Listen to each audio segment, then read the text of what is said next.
അപ്പോൾ ഒരു സ്ഥലത്ത് പോയാൽ നമ്മളവിടെ ആദ്യം തന്നെ ജനങ്ങളോട് സംസാരിക്കും.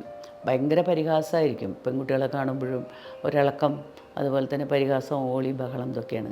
ജീവിതത്തിൻ്റെ പല സന്ദർഭങ്ങളിലും എങ്ങനെയാണ് സ്ത്രീ അടിമയാക്കപ്പെടുന്നത് അല്ലെങ്കിൽ ചൂഷണം ചെയ്യപ്പെടുന്നത് എന്നുള്ള കണ്ടെത്തലുകൾ ഞങ്ങൾ തന്നെ കണ്ടെത്തിക്കൊണ്ടിരിക്കുകയായിരുന്നു ഓരോന്നും.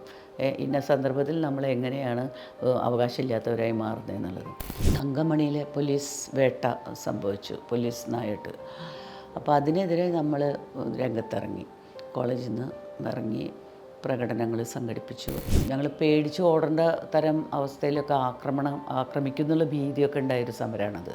കുട്ടികളല്ലേ, സ്റ്റുഡൻസാണ് നമ്മുടെ കൂടെയുള്ളത്. ഒത്തിരി ഒരു സമയത്ത് ഞങ്ങൾ പേടിക്കുകയൊക്കെ ചെയ്തു. ഈ ചിത്രങ്ങൾ ചെയ്യുന്നത് രണ്ടാമതും സ്ത്രീകളെ റേപ്പ് ചെയ്യലാണ്. തങ്കമണിയിൽ ഒരു പ്രാവശ്യം റേപ്പ് നടന്നെങ്കിൽ ഈ ചിത്രങ്ങൾ ഉടനീളം തെരഞ്ഞെടുപ്പ് കഴിയുന്നതുവരെ റേപ്പ് ചെയ്യുകയാണ് സ്ത്രീകളുടെ നേർക്കുള്ള ഏറ്റവും വലിയ ഒരു അപമാനമാണിത്. ഈ ചിത്രങ്ങൾ ഇവിടുന്ന് മാറ്റണം എന്ന് പറഞ്ഞു.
ഞങ്ങൾ മാനുഷി പട്ടാമ്പി കോളേജിൽ ഉണ്ടാകുന്നതിന് മുമ്പ് സത്യം പറഞ്ഞാൽ തിരുവനന്തപുരത്ത് പ്രചോദന എന്നുള്ള പേരിൽ ഡോക്ടർ ശേഷിയൊക്കെ തുടങ്ങി വെച്ചിട്ടുള്ള ഒരു വളരെ റാഡിക്കലായിട്ടുള്ളൊരു മൂവ്മെൻറ്റ് പ്രവർത്തിക്കുന്നുണ്ടായിരുന്നു. അതിനെപ്പറ്റി കേട്ടിട്ടുണ്ടെന്നല്ലാതെ ഞാനൊക്കെ അണയവരായിരുന്നു. ഞങ്ങൾ ഇവിടെ കോളേജ് കേന്ദ്രീകരിച്ച് തുടങ്ങിയപ്പോൾ നേരത്തെ പറഞ്ഞ പോലെ ഈ വിപ്ലവ വിദ്യാർത്ഥി സംഘടനയിലെ കുട്ടികളും അതുപോലെയുള്ള പ്രവർത്തകരും ഒക്കെ പറഞ്ഞ ഒരു കാര്യം, ഒരുപാട് സ്ത്രീകൾ, അവരുടെ സംഘടനയിലത്തെ അല്ലാത്ത തന്നെ സ്ത്രീകൾ, വേറിട്ട ചിന്തകളുള്ള സ്ത്രീകൾ ഉണ്ട്. അവർ സ്ത്രീകളുടെ പ്രശ്നങ്ങൾ പഠിച്ചിട്ടുള്ള സ്ത്രീകളുണ്ട്, അല്ലാത്തവരുണ്ട്.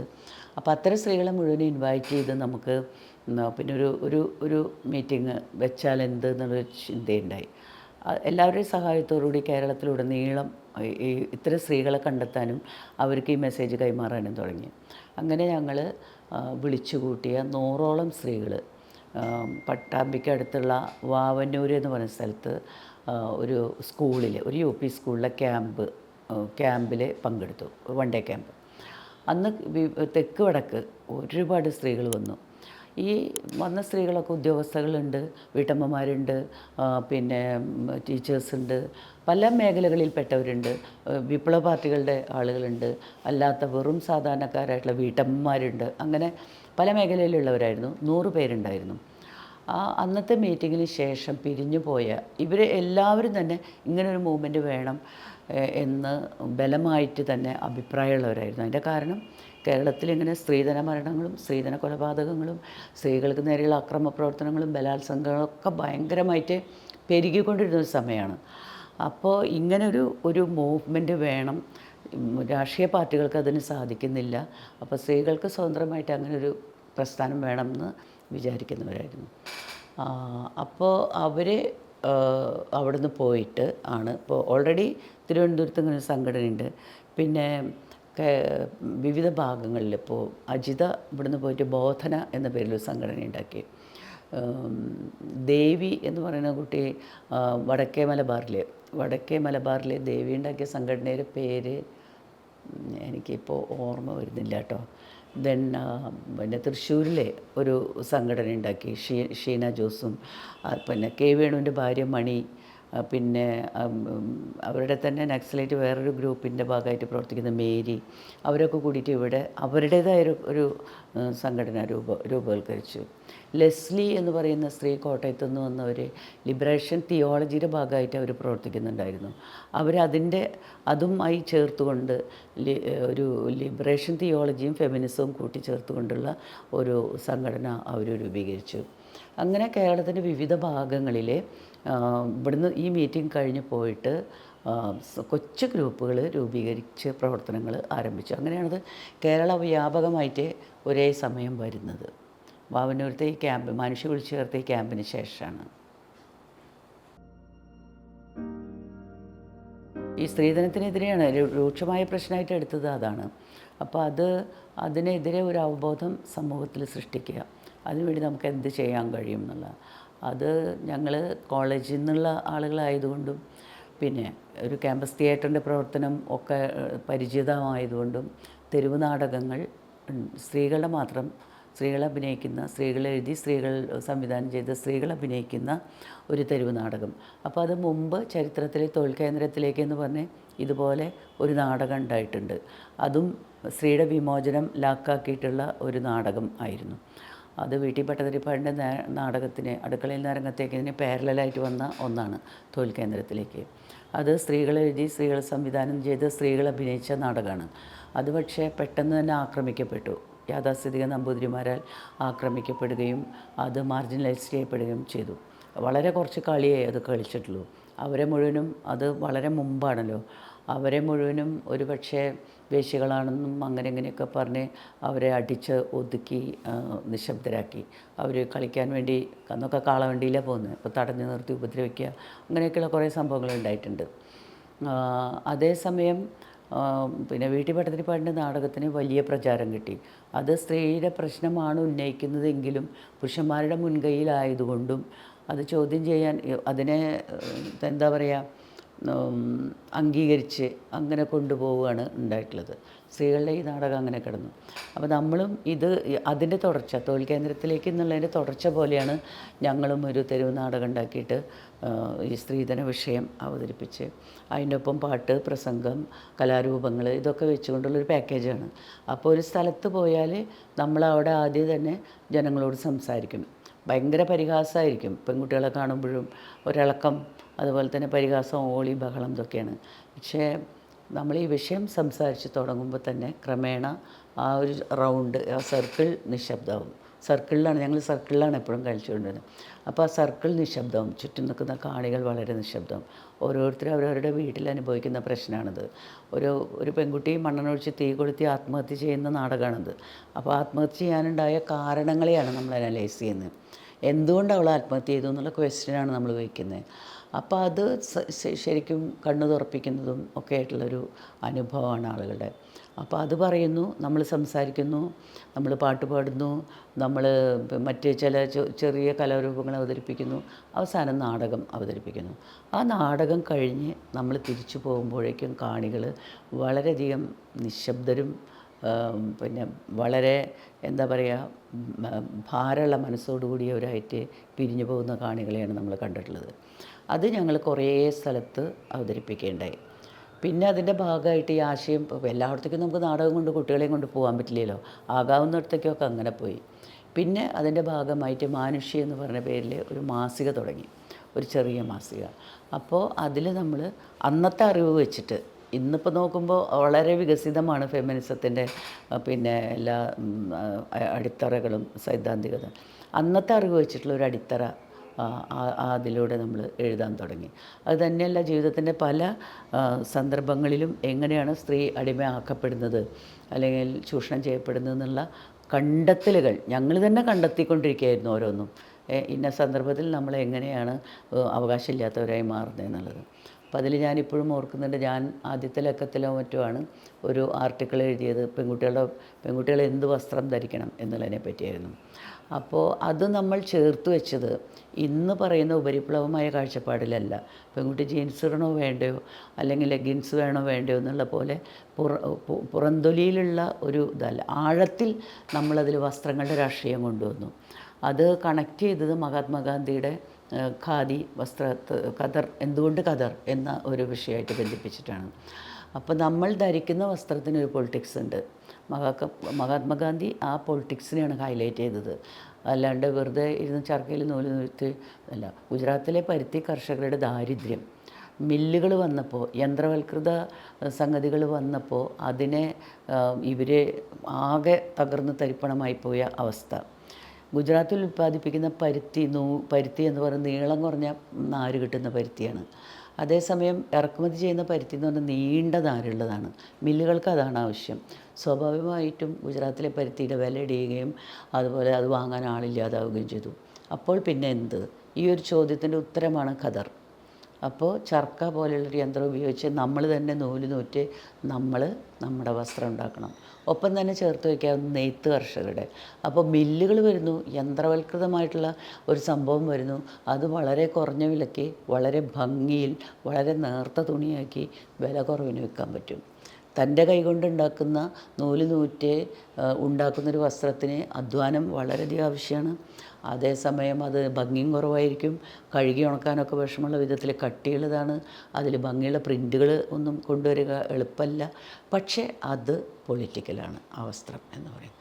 അപ്പോൾ ഞാൻ ഒരു വസ്ത്രം ധരിക്കുമ്പോൾ അത് ഒരു ഗുജറാത്തിലെ അല്ലെങ്കിൽ ഏതെങ്കിലും പരുത്തി കർഷകരുടെ ദാരിദ്ര്യത്തിന് അല്ലെങ്കിൽ അവരുടെ അത്താഴമാണ് എൻ്റെ വസ്ത്രം എന്ന് പറഞ്ഞൊരു പൊളിറ്റിക്സാണെന്ന് ഞങ്ങൾ വെച്ചത്. അത് തുടക്കത്തിൽ തന്നെ, ഏറ്റവും തുടക്കം തന്നെ നമ്മൾ അതാണ് ചെയ്തത്. പ്രചരിപ്പിക്കുക എന്നുള്ളതായിരുന്നു അന്നത്തെ ഈ ആശയം, പ്രചരിപ്പിക്കുക. കാരണം എന്ന് വെച്ചാൽ പട്ടാമ്പിയിൽ ഇത് തുടങ്ങിയപ്പോൾ കോളേജിനകത്ത് ഒതുങ്ങി നിന്നില്ല. പുറത്തുനിന്നുള്ള ആളുകൾ ഇതിൽ ജോയിൻ ചെയ്യാൻ തുടങ്ങി. ഉദാഹരണത്തിന് പട്ടാമ്പി ഗവൺമെൻറ് ഹോസ്പിറ്റലിൽ ജോലി ചെയ്തിരുന്ന ഒരു നേഴ്സ് ആദ്യമായിട്ട് ഇതിൽ വന്നു ചേർന്നു. ബീഡി തെറുപ്പ് തൊഴിലാളിയായിട്ടുള്ളൊരു സതി എന്ന് പറഞ്ഞൊരു കുട്ടി, ആ കുട്ടി അവിടെ ഉണ്ടായിരുന്നു, അവൾ വന്നു ചേർന്നു. പിന്നെ പലരും തൊഴിലാളി സ്ത്രീകൾ, അതുപോലെ പല മേഖലയിൽ നിന്നുള്ള, പിന്നെ ഞാൻ നേരത്തെ പറഞ്ഞ പോലെയുള്ള ഉദ്യോഗസ്ഥകൾ, അവരൊക്കെ തന്നെ ഇതിനോട് അടുത്തും അകന്നും ഒക്കെ വന്ന് പ്രവർത്തിക്കാൻ തുടങ്ങി, കൂടെ നിൽക്കാൻ തുടങ്ങി. അപ്പോൾ സ്വാഭാവികമായിട്ട് കോളേജിൻ്റെ പടിക്ക് പുറത്തേക്ക് നമ്മൾ പോവുകയാണ്. അങ്ങനെ പോകുന്നു, നാടകം പ്രചരിപ്പിക്കുന്നു. അങ്ങനെ പിന്നെ ആ സമയത്ത് തങ്കമണിയിലെ പോലീസ് വേട്ട സംഭവിച്ചു, പോലീസ് നായിട്ട്. അപ്പോൾ അതിനെതിരെ നമ്മൾ രംഗത്തിറങ്ങി, കോളേജിൽ നിന്ന് ഇറങ്ങി പ്രകടനങ്ങൾ സംഘടിപ്പിച്ച് ഞങ്ങൾ പട്ടാമ്പിയിൽ പോയി. ഒരു ദിവസത്തെ ഫുൾ ഡേ ധർണ ഇരുന്നു, പന്തലൊക്കെ കെട്ടി. അവിടെ നിന്ന് നമ്മൾ ഇവരോട്, തങ്കമണിയിലെ ഈ ദളിത് വിഭാഗങ്ങൾക്ക് ഒരു സഹായം എത്തിക്കാൻ വേണ്ടിയിട്ട് ആളുകളോട് ഒന്നും ചോദിച്ചില്ല, ഞങ്ങളവിടെ ഇരുന്നു. അപ്പോൾ ഒരുപാട് മനുഷ്യർ നമ്മളെ സഹായിച്ചു. അങ്ങനെ പിരിച്ചെടുത്ത ഒരു തുക എനിക്ക് ഓർമ്മയില്ല, നല്ലൊരു തുകയാണ്. ആ തുക നമ്മൾ അവിടെ പോയി, ഞങ്ങളവിടെ പോയി ആദ്യം ഞങ്ങളവിടെ പോയി. പിന്നെ ഇടുക്കി ആണ് തങ്കമണി. അവിടെ പോയി ഞങ്ങളവിടെ പോസ്റ്ററുകൾ എഴുതി ഒട്ടിച്ചു. അതുപോലെ അതൊക്കെ ഒരു സാഹസ പ്രവർത്തനം പോലെയാണ്, ആർക്കും അറിയില്ല. ഇടുക്കി ആദ്യമായിട്ട് പോവുകയൊക്കെയാണ്. അവിടെ ചെന്ന് അവിടെ ഒരു കോൺവെൻറ്റിൽ താമസിച്ചേ. അപ്പോൾ കോൺവെൻറ്റിൽ തണുത്ത് വിറയ്ക്കുകയാണ്. ഞങ്ങളുടെ കയ്യിൽ ഉപകരണങ്ങളൊന്നുമില്ല, ഞങ്ങളങ്ങനെ കരുതിയിട്ടുമില്ല. അപ്പോൾ അവർ കന്യാസ്ത്രീമാർ കുറേ പായൊക്കെ തന്നു, പായും കരിമ്പടവും തന്നു. ഒരു ഹാളിൽ നിലത്താണ്. അപ്പോൾ ഞങ്ങൾക്ക് പോസ്റ്റർ എഴുതണം പിറ്റേ ദിവസം ഒട്ടിക്കാൻ വേണ്ടിയിട്ട്. ഇവിടുന്ന് കൊണ്ടുപോകാനുള്ള നേരമൊന്നും കിട്ടിയിട്ടില്ല. അപ്പോൾ അതുകൊണ്ട് ഞങ്ങൾ കന്യാസ്ത്രീമാരോട് ചെറിയൊരു കളവ് പറഞ്ഞു. ഞങ്ങൾ പറഞ്ഞു, ഞങ്ങൾക്ക് ഒരാൾക്ക് കഞ്ഞിവെള്ളം വേണം മരുന്ന് കഴിക്കാൻ, കുറച്ചധികം കഞ്ഞിവെള്ളം വേണമെന്ന് പറഞ്ഞ് കഞ്ഞിവെള്ളം വാങ്ങി, നീലം വാങ്ങി കഞ്ഞിവെള്ളത്തിൽ കലക്കി. എന്നിട്ട് ഞങ്ങൾ ഇത് വെച്ചിട്ടാണ് പിന്നെ പോസ്റ്ററുകൾ എഴുതിയത്. പിന്നെ രാവിലെ പിറ്റേ ദിവസം ഞായറാഴ്ചയാണ്. അപ്പോൾ പിറ്റേ ദിവസം ആളുകൾ പള്ളിയിൽ പോകുന്നതിന് മുമ്പ് ഈ പോസ്റ്റർ കാണണം, പള്ളിയിലേക്ക് പോകുമ്പോൾ കാണണം, അതായിരുന്നു ലക്ഷ്യം. എന്നിട്ട് നേരം വെളുക്കുന്നതിന് മുമ്പ് തന്നെ തങ്കമണി ടൗണിലെ എല്ലാ ഭാഗങ്ങളിലും ഞങ്ങളുടെ പോസ്റ്ററുകൾ പ്രത്യക്ഷപ്പെട്ടു. അതിന് മുമ്പ് അവിടെ പോസ്റ്ററുകളൊന്നും ഞങ്ങൾ കണ്ടില്ല, ചെന്നിറങ്ങിയപ്പോൾ കണ്ടില്ല, ഞങ്ങൾ നോട്ടീസ് ചെയ്തിരുന്നു. അപ്പോൾ ഈ പോസ്റ്റർ എന്താ, അപ്പോൾ ആദ്യമായിട്ടാണ് അവർ അവിടെ പോസ്റ്ററുകൾ ഇങ്ങനെ പ്രദർശിപ്പിച്ചത്. അപ്പോൾ മാനുഷി എന്ന് പറഞ്ഞ സംഘടന, അപ്പോൾ ഇതെന്നുള്ള വലിയ അന്വേഷണമായി. പക്ഷേ എല്ലാവരും ഞങ്ങളോട് വളരെ അനുഭാവമായിരുന്നു. അവിടെ നിന്ന് തിരിച്ചു വന്നിട്ടാണ് ഞങ്ങൾ പട്ടാമ്പിയിൽ ഈ ഒരു പ്രകടനവും ധർണയും സംഘടിപ്പിച്ച് അവിടുത്തെ അവസ്ഥ കണ്ട് മനസ്സിലാക്കിയിട്ട് പണം പിരിച്ച് ആ പണം അവിടെ കൊണ്ടു കൊടുത്തു. ആ ഒരു വിഭാഗം സ്ത്രീകളുടെ കുടുംബങ്ങളിൽ പോലീസ് ശരിക്ക് കയറി ഇറങ്ങിയിട്ടുണ്ടായിരുന്നു. അതിനെ തുടർന്ന് വലിയ അന്വേഷണം കമ്മിറ്റിയൊക്കെ ഉണ്ടായിരുന്നല്ലോ. അതാണ് ആ ഒരു സംഭവം. ആക്ടിവിറ്റീസ് നമുക്ക് ഒറ്റപ്പെട്ട പിന്നെ ഒരു സംഭവമായിരുന്നു അതെങ്കിലും ഇത്തരത്തിലുള്ള ഇഷ്യൂസിൽ നമ്മൾ ഇടപെടണം എന്നുള്ള ഒരു നിലപാടിലേക്ക് നമ്മൾ അതിനു മുമ്പ് ഞങ്ങൾ 1-2 ഇഷ്യൂസിലൊക്കെ ഇടപെട്ട് തുടങ്ങിയിരുന്നു. അപ്പോൾ നാടക പ്രവർത്തനം, മാസികയുടെ പ്രവർത്തനം പോലെ തന്നെ വളരെ പ്രധാനമായിരുന്നു സ്ത്രീകൾക്ക് നേരെ നടക്കുന്ന അക്രമങ്ങൾക്കെതിരെ നമ്മൾ അതിൽ ഇടപെടുക എന്നുള്ളത്. അതൊരുപാട് ഇടപെടലുകൾ ഞങ്ങൾ നടത്തിയിട്ടുണ്ട്. അതിൽ നമ്മൾ പ്രധാനമായിട്ടും ചെയ്തതും ഇപ്പോൾ ഈ ജനകീയ സമരങ്ങളുടെ പരാജയം എന്നൊക്കെ പറഞ്ഞ സംഭവം ഉണ്ടല്ലോ, അത് വളരെ കൃത്യമായിട്ട് അനുഭവിച്ചതും അത്തരത്തിലുള്ള ഇടപെടലുകളിലാണ്. നമ്മൾ ഇപ്പോൾ ഇവിടെ അടുത്ത് തൃശ്ശൂർ ജില്ലയിൽ തന്നെ പാറോപ്പടി എന്ന് പറഞ്ഞ സ്ഥലത്ത് ഒരു പെൺകുട്ടീനെ ഒരാൾ ചതിച്ചു. അവൾ കല്യാണം കഴിക്കാൻ തോന്നു, പിന്നെ അയാൾ ചതിച്ചു, അയാളുടെ വീട്ടുകാരെ ഒളിപ്പിച്ചു. ഈ പെൺകുട്ടി വഴിയിലിറങ്ങി നിന്ന് സമരം തുടങ്ങി. അപ്പോൾ ഇന്നത്തെ പോലെയൊന്നുമല്ല, വഴി എന്നൊക്കെ പറഞ്ഞിട്ടുണ്ടെങ്കിൽ വളരെ നാഷണൽ ഹൈവേ ആണ്. നാഷണൽ ഹൈവേ അല്ല, നല്ലൊരു പ്രധാനപ്പെട്ട വഴിയാണ്. ആ റോഡിൽ അവൾ രാപകൽ സമരം, ഒറ്റയ്ക്ക് അവൾ രാത്രി വഴിയിൽ നിൽക്കും. അപ്പോൾ ഈ ലോറികളും ട്രക്കുകളൊക്കെ പോകുന്ന സമയമാണ്. ഒരു പെൺകുട്ടി ഒറ്റയ്ക്ക് അവിടെ നിൽക്കണമെങ്കിൽ അതിന് എന്ത് ആപത്ത് വേണമെങ്കിലും സംഭവിക്കാം. അപ്പോൾ നാട്ടുകാർ അത് ശ്രദ്ധിക്കാൻ തുടങ്ങി. പെൺകുട്ടി ഏത് രാഷ്ട്രീയക്കാർ ഇടപെട്ടാലും അവൾ വീട്ടിലേക്ക് കയറിപ്പോവില്ല, ഇത് പരിഹരിച്ചാലേ വീട്ടിൽ കയറുള്ളൂ എന്നുള്ളത്. അപ്പോൾ ഞങ്ങളതറിഞ്ഞു. ഞങ്ങളതിൽ പോയിട്ട് ഞങ്ങളവിടെ ചെന്ന് ഈ പെൺകുട്ടിയോട് സംസാരിച്ചപ്പോൾ പെൺകുട്ടി പറഞ്ഞു അവനെ കൊണ്ടുവരണം, എന്നാലും മാത്രമേ. അപ്പോൾ അവരവരുടെ വീട്ടുകാരെ ഒളിപ്പിച്ചിരിക്കുകയാണ്. അപ്പോൾ നമ്മളവിടെ സ്വാഭാവികമായിട്ടും ഒരു പൗരസമിതി രൂപീകരിച്ചു. അപ്പോൾ പൗരസമിതിയിൽ എല്ലാ പാർട്ടിക്കാരും വരുന്നു, ചേരുന്നു. വലിയ പൗരസമിതിയാണ്. ഈ പ്രശ്നത്തിൽ പിന്നെ എന്താ വേണ്ടതെന്ന് എല്ലാവരും കൂടി ആലോചിക്കുന്നു. പക്ഷേ ക്രമേണ പൗരസമിതിക്കകത്ത് വിവിധ രാഷ്ട്രീയ നേതൃത്വങ്ങൾക്ക് വേണ്ടിയിട്ടുള്ള കശപിശ തുടങ്ങി. ഞങ്ങളാണ് നിങ്ങളാണെന്ന് പറഞ്ഞിട്ട് അങ്ങനെ പൗരസമിതി പൊളിഞ്ഞു പോവുകയാണ്, മനസ്സിലായില്ലേ. പക്ഷേ ആ സമരം കുറച്ച് നീണ്ടു നിന്നു. ഈ പെൺകുട്ടി തിരിച്ച് കയറി താമസിച്ചു. അപ്പോൾ ആ രീതിയിൽ ഒറ്റപ്പെട്ട സംഭവങ്ങളിൽ തുടക്കകാലത്ത് കുറേയധികം ഇടപെട്ടിട്ടുണ്ട്. സ്ത്രീകളുടെ വിഷയങ്ങളിൽ മാത്രമല്ല, ഉയർന്നു വരുന്ന ജനകീയ സമരങ്ങളിലും മാനുഷി പങ്കാളിയാവാൻ തുടങ്ങിയിട്ടുണ്ടായിരുന്ന സമയത്ത്. അതെന്തുകൊണ്ടാണെന്ന് വെച്ചാൽ എല്ലാ നീതി നിഷേധിക്കപ്പെട്ടവരുടെയും കൂടെയാണ് മാനുഷി കണ്ണു ചേരേണ്ടതെന്നുള്ള ഒരു ബോധ്യമുള്ളതുകൊണ്ട് കള്ളുഷാപ്പിനെതിരെ നടക്കുന്ന സമരത്തിലായാലും അതല്ലെങ്കിൽ വിലവർധനയ്ക്കെതിരെ നടക്കുന്ന സമരത്തിലായാലും ഒക്കെ തന്നെ മാനുഷിയുടെ പങ്കാളിത്തം നമ്മൾ കൊടുത്തുകൊണ്ടിരുന്നു.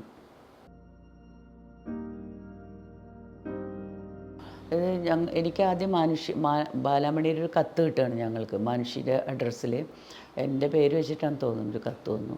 ആ കത്ത് വായിച്ചപ്പോൾ ഈ കുട്ടി ഹോസ്പിറ്റലിൽ നിന്ന് എഴുതിയിട്ടുള്ളൊരു കത്താണ്. അപ്പോൾ ഹോസ്പിറ്റലിൽ നിന്ന് എഴുതി എനിക്ക് ഞാൻ ആവശ്യമാണ് അങ്ങനെ. അപ്പോൾ അവിടെ ചെന്ന് അന്വേഷിച്ചപ്പോൾ അതിലെത്തിയിട്ടുണ്ട് അവളെ എന്തുകൊണ്ട് ഇങ്ങനെ ആക്രമിച്ചു എന്നുള്ളത്. ഇപ്പോൾ ചെട്ടിയാർ സമുദായത്തിൽ പെട്ട പെൺകുട്ടിയാണ്. അപ്പോൾ അവളുടെ വീടിന് വേണ്ടിയിട്ടും അവളുടെ തറവാട്ട് സ്വത്തായിട്ട് അവൾക്ക് കിട്ടിയിട്ടുള്ള ഒരു അമ്പലത്തിന് വേണ്ടിയിട്ടും ആണ്, വഴിത്തിന് വേണ്ടിയിട്ട്. അത് സമുദായക്കാർ ചോദിക്കും, ഇവൾ കൊടുക്കില്ല. അപ്പോൾ ഇവൾ പറഞ്ഞ അമ്പലം ഞങ്ങളുടെയാണ്, അങ്ങനെ വിട്ട് കൊടുക്കാൻ പറ്റില്ല എന്ന നിലപാടെടുത്തു. അതിനെ തുടർന്ന് സമുദായം ഒരു വശത്തും ഇവൾ ഒറ്റയ്ക്ക് മറ്റൊരു വശത്തും, അങ്ങനെയുള്ള വലിയ നടക്കുമായിരുന്നു. പക്ഷേ ഇവൾ പല പ്രാവശ്യം ശാരീരികമായിട്ട് ആക്രമിക്കപ്പെട്ടു, മർദ്ദിക്കപ്പെട്ടു. അതിലവസാനത്തെ സംഭവം എന്ന് പറഞ്ഞാൽ ഇവളെ ഒരു ഉച്ച നേരത്ത് വലിച്ചഴിച്ച് കൊണ്ടുപോയി തുണിയൊക്കെ മാറ്റി നഗ്നയാക്കിയിട്ട് തെരുവ് കൂടെ നടത്തി, ചെട്ടിയന്മാരുടെ തെരുവ് കൂടെ നടത്തി. അതിന് ശേഷം അതിനെ ഭയങ്കരമായിട്ട് മർദ്ദിച്ചു. അപ്പോൾ അങ്ങനെയാണ് അവൾ ഹോസ്പിറ്റലിലായത്. അപ്പോൾ ഞങ്ങൾ ആ പ്രശ്നത്തിൽ ഇടപെട്ടു. അതൊരു പഞ്ചായത്ത് തിരഞ്ഞെടുപ്പിൻ്റെ ഒക്കെ ഒരു സമയമാണ്. ഞങ്ങളതിൽ ഇടപെട്ടു എന്ന് മാത്രമല്ല, മാനുഷിയോട് നിരന്തരം സമരം ചെയ്യാൻ തുടങ്ങി ബാലാമണി ഇഷ്യൂവിൽ. അതിൽ സമരം ചെയ്തു.